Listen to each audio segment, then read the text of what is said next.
क्यों बैठे? क्योंकि पढ़े लिखे बेरोजगार जितने गरीब हैं मेहनत करके पढ़ाई कर रहे हैं, लेकिन पेपर देने के बाद पेपर लीक हो जा रहा है। पेपर लीक होने के बाद उन गरीबों बेरोजगारों के दिल पे कितनी ठेस पहुंचती होगी। इसीलिए सब लोग इस सरकार से मांग कर रहे हैं। का कहल गई गुरुजी, अपनी ये सरकार ढोते ढोते, अपनी ये सरकार ढोते ढोते, जनता बनी लाचार रोते रोते।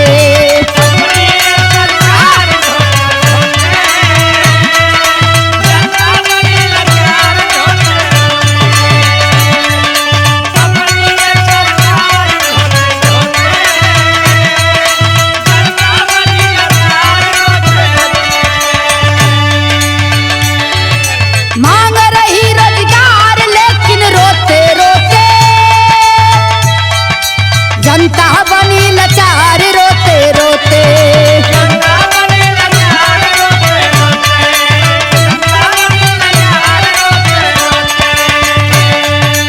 अपनी ये सरकार ढोते ढोते, जनता बनी लाचार रोते रोते।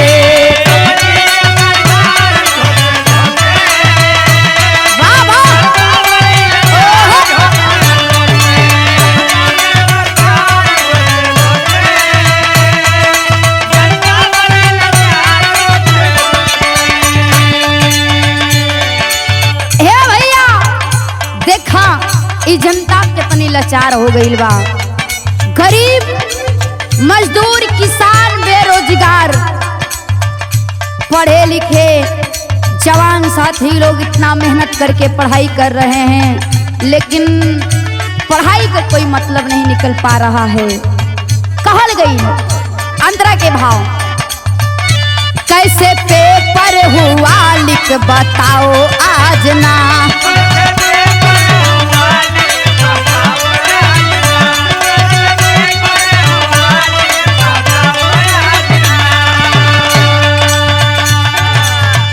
शिक्षा मंत्री तू आपन हटाओ आज ना।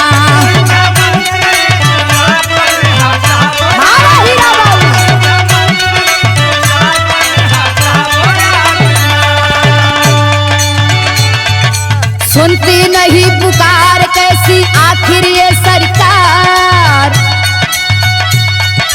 कर शिक्षा व्यापार सोते सोते, जनता हुई लाचार रोते रोते।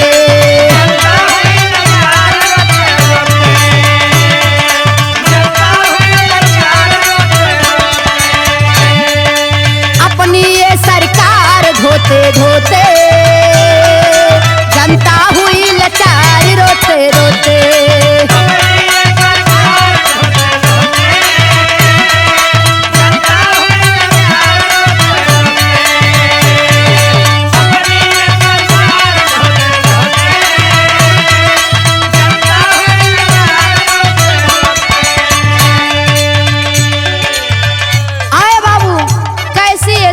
है बेरोजगारन के ऊपर ये सरकार की कहर चल दिले से बाबू पूरी जनता रो रही है और सरकार से निवेदन कर रही है।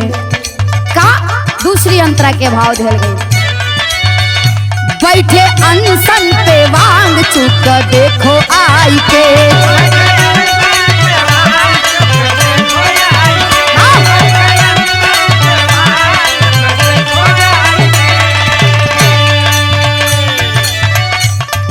भेजा 18 दिन पे बौखलाई के,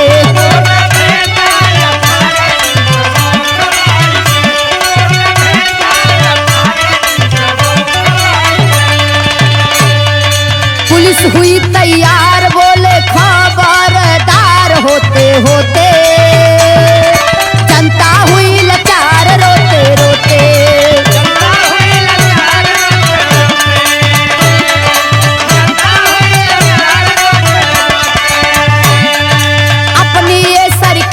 ढोते ढोते, जनता हुई लाचार रोते रोते।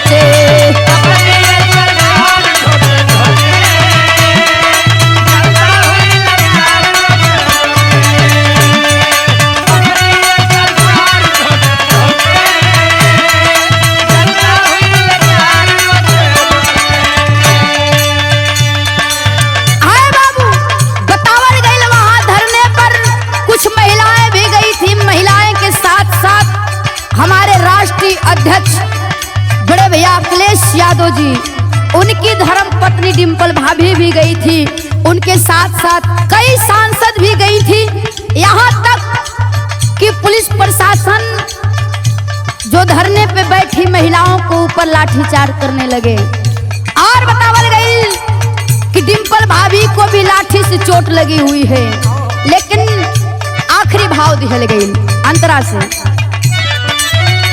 दवा होती है आज भी अस्पताल में।